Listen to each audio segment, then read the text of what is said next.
Hey everyone, it's your old Uncle Padrino back again after a 2-month hiatus with another new movie review. So, why the 2-month hiatus, you're asking? Well, let me explain. I wasn't taken over by AI, or was I? AI would actually say something like that, right? No, actually the two reasons, number one, is uh, uh, between mid-August and mid-November, there's a dead period, what I call a dead period for movies, all right? And the reason being is because movie studios release movies at premium times of the year to capitalize off of that, and as they should. And when you think about it, what's happening in mid-August? The majority of kids are going back to school after summer break, all right? And parents are going back to work and they're not taking as much time off. And so it's back to life, back to reality, right? So from mid-August all the way up until mid-November, there's that time period, okay? So in mid-November all the way up until the end of December, what's happening, I should say. Well, you have kids having time off, right? Because of Thanksgiving break and because of Christmas break, right? So, and also parents and other adults are have time off from work as well so they can spend time with their kids and families and friends during the holidays, okay? So one of the premium times for movie studios to release movies is during those times because, well, hey, let's go to a movie, whatnot. So then you have from January until May, right? That time period, and it's pretty dead as well, but it's not slow, but it's not dead either. You still get a few movies here and there that'll come out, like say for example, you had the first Black Panther movie that came out in February, Black History Month. You had the first Captain Marvel movie that came out in March, which was Women History Month. And just recently, you also had this past year, you had Super Mario Brothers movie that came out in April. So you do have some exceptions to the rule. It's also because most movie studios do tend to release movies that they don't have a lot of faith in during those dead periods as well. Doesn't mean that they're always going to be successful, doesn't mean that they're always going to be failures either, but oftentimes it does show how little faith they may have in a movie. But think about it, during that time period of January between May, you don't really have that many holidays. You have some, but they're not very long. They're only one day. So you have 3-day weekends, all right? And you do have spring break. So you may get a few movies here and there that are good and that people are interested in. One prime example of what I just mentioned was the movie Renfield, which was also released by Universal Studios, the same company that released the Super Mario Brothers movie. Renfield came out first, I think, and then the following week, the Super Mario Brothers movie came out. So it was almost like it was suicide for them to release Renfield right before the Super Mario Brothers movie. So to me, that actually didn't make any sense unless they didn't care about the movie Renfield, okay? So then you have the summer from May. Well, it's not really the beginning of summer for most people, but technically it kind of is for the industry. So you have the beginning of May all the way up until mid-August. You have what? Summer break. Kids are out of school, parents are taking off from work, adults are taking off from work and going on vacations and whatnot. So the studios release a whole slew of movies during that period of time, all right? And that's why you have your event movies and your tentpole movies and whatnot. So that's why that kind of explains it a little bit, okay? The second reason is because September and October in particularly are my artsy months, okay? And the reason I call them my artsy months is because that's when I'm probably the most artistic. I'm usually drawing a lot and I'm usually making things. And if you follow me on social media, Facebook, yes, I know Facebook is for old people. And if you follow me on Instagram, you'll know why, all right? So that's why I took a little bit of a break, okay? And as Stan Lee said once, if you leave artists alone, you'll get the best work out of them. And that is an actual quote from him. Look it up, okay? So let's put him right there. And let's talk about Trolls. Not the ones that live under bridges and try to eat goats, and not the ones that are grumpy and try to fool Dora the Explorer with riddles, and not the ones that roam around online. Although those are just annoying as well, just as annoying as well. We're talking about trolls. I mean, the toy trolls. Well, in this case, we're talking about the animated movies based off of trolls, off of the troll toys. All right. So, now, me personally, I always thought of the Trolls movies as a mashup of the Smurfs and Alvin and the Chipmunks. Right, Papa Smurf? Hello, my little Smurfs. That is correct, sir. Okay, well, voiced by the late, great Don Messick. Look him up. And we'll put him right here by Stan Lee. And, okay, the reason I say that, and here's why, is because Smurfs, if you don't know, are 3 apples tall, which, depending on the apples and the size of the apples, what kind of apples, that's about this high. For reference, Snorks are no bigger than the size of an adult thumb. Okay, so kind of a little bit of size reference there. So trolls are probably somewhere between the size of Smurfs and Snorks. I'm just guessing, okay? But the Alvin and the Chipmunks part of it comes in as, so trolls are tiny, like the Smurfs, but they also sing pop songs just like Alvin and the Chipmunks, okay? Just not with a high squeal and sped up just like Alvin and the Chipmunks, okay? So, as far as the trolls go, as far as the movies go, at first, the first movie, I really didn't have too much of an interest in it. I thought it was going to be stupid because I thought, I don't really care much for the troll toys. I doubt the movie is going to be anything special. Well, I was wrong. The movie is actually good. I mean, I do like it. I don't think it was the best out there, but I did actually like it. And I didn't think it would, but I didn't think, kind of like the Cars movies, I didn't think it was good enough to where it was spawn sequels, okay? And I was wrong, and I admit that. The first movie, all 3 of the movies actually, have something for everybody in them, okay? For kids, they have, the characters, the bright colors, the gags, the funny, and things like that, and they, they get hurt and things like that, like classic cartoons. But for the tweens and teens and the adults, the songs are also what makes the driving force for this movie for everyone, okay? So I was wrong about that. Now, the second movie, World Tour, Trolls World Tour, I actually like that a lot more. I think that's the best one so far until you hear what I think at the end of this review. There was something about that movie that I really, really did like, and so I think that's the best one. Now, we're back again with Band Together, this one, the third entry. So let's get started. Well, let's start off with the main story, all right? Now, you remember the Birkins that were in the first Trolls movie, right? Those ogre-like creatures that eat trolls because they thought they were a source of happiness. Because they were gloomy and grumpy and whatnot, they thought that trolls, by eating trolls, that would make them happy. Well, they were wrong, and by the end, they figured it all out, all right? Now, fast forward to now with the third movie, okay? Trolls and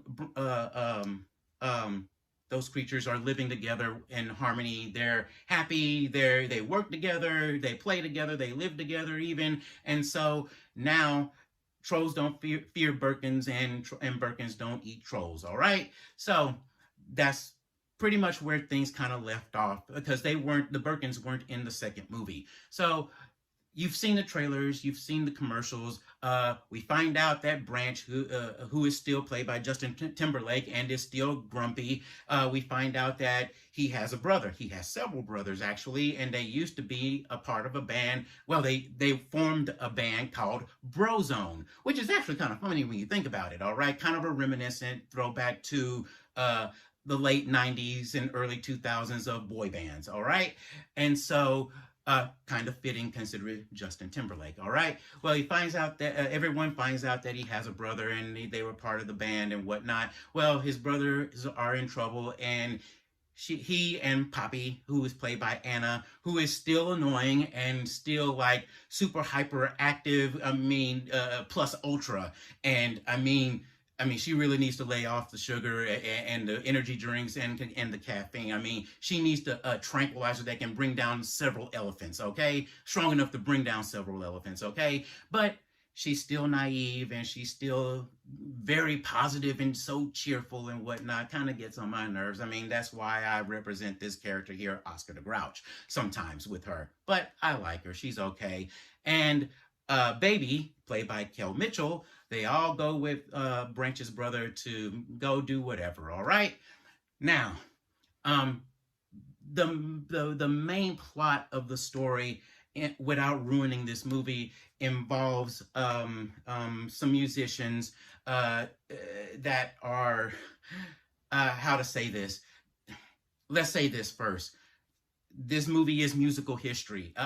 Scratch that. All three movies are musical history because they play music and sing songs that are from various decades of the late 20th century and the early 21st century. Okay, so it is a history lesson in a sense, but there is an event that did a musical event that did happen that ruined the careers of several people, several artists, I should say, and that's part of the main plot in this movie. And if you're slightly older than me, or if you're slightly younger than me, and I would say like maybe 10 to 15 or 20 years or 10 older than me or younger than me, you'll remember it and you'll go, yeah, I remember when that happened. It's like, yep, they got screwed on that part. It's like they messed themselves up. So, and it's pretty funny. So, I mean, when you see it and when you really kind of think about it,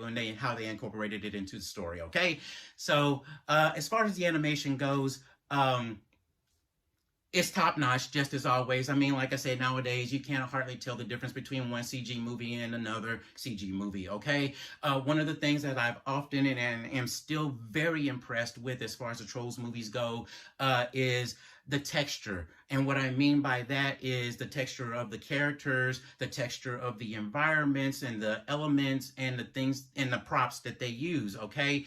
And when you look at the Trolls, they have this texture on their bodies that looks like felt, like the Muppets, like how the Muppets are made, right? And when they pick up or use particular things, some of it's sometimes made of cloth or yarn, and it looks like real yarn and looks like real cloth.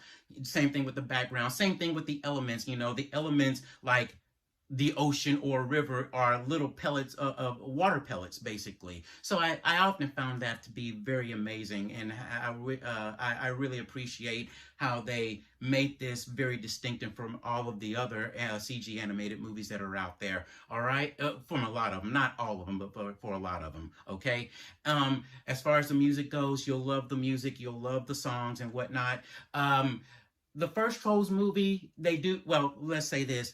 All of the movies, they sing pop songs, but they also sing original songs as well.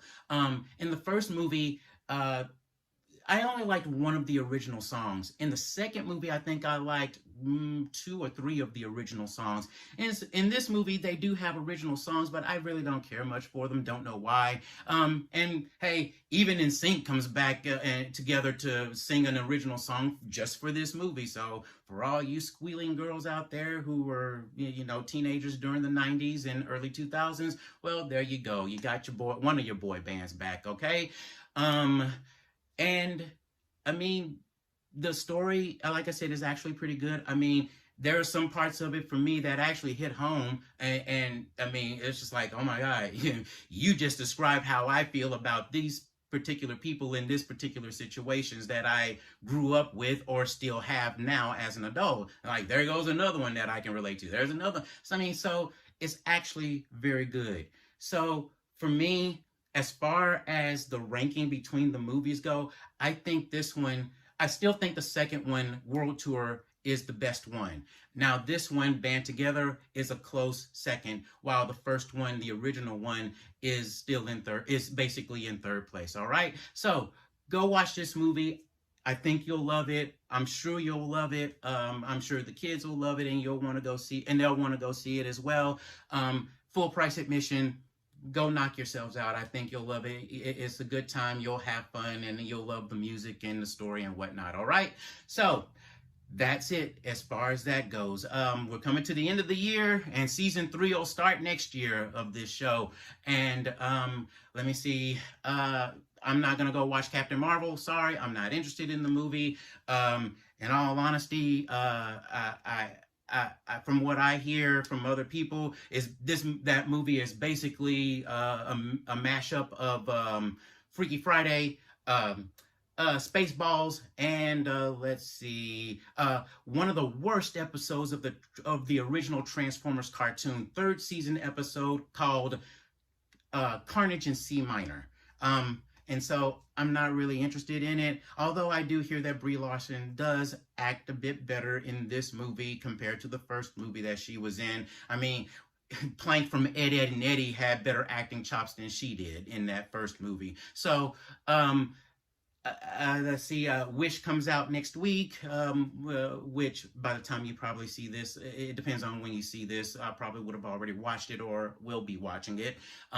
Then there's Migration from Illumination, and then there's Aquaman 2. Yes, I know that movie's going to probably be crap, just like what certain actor did to someone other actor's bed a while back.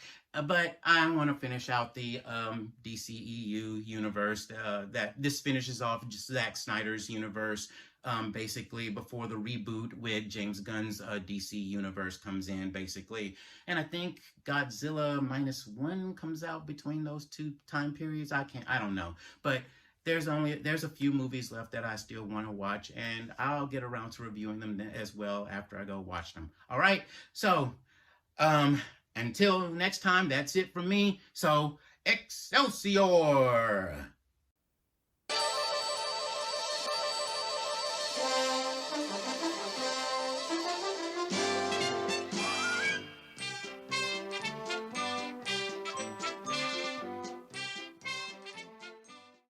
Hello, my little Smurfs. Did you Smurf the movie that we reviewed? Do you agree or disagree with our review? Smurf a comment down in the comments section below. Smurf the like button and make sure you Smurf the bell to subscribe. More likes means more Smurf berries for us all. Until next time, have a Smurfy day.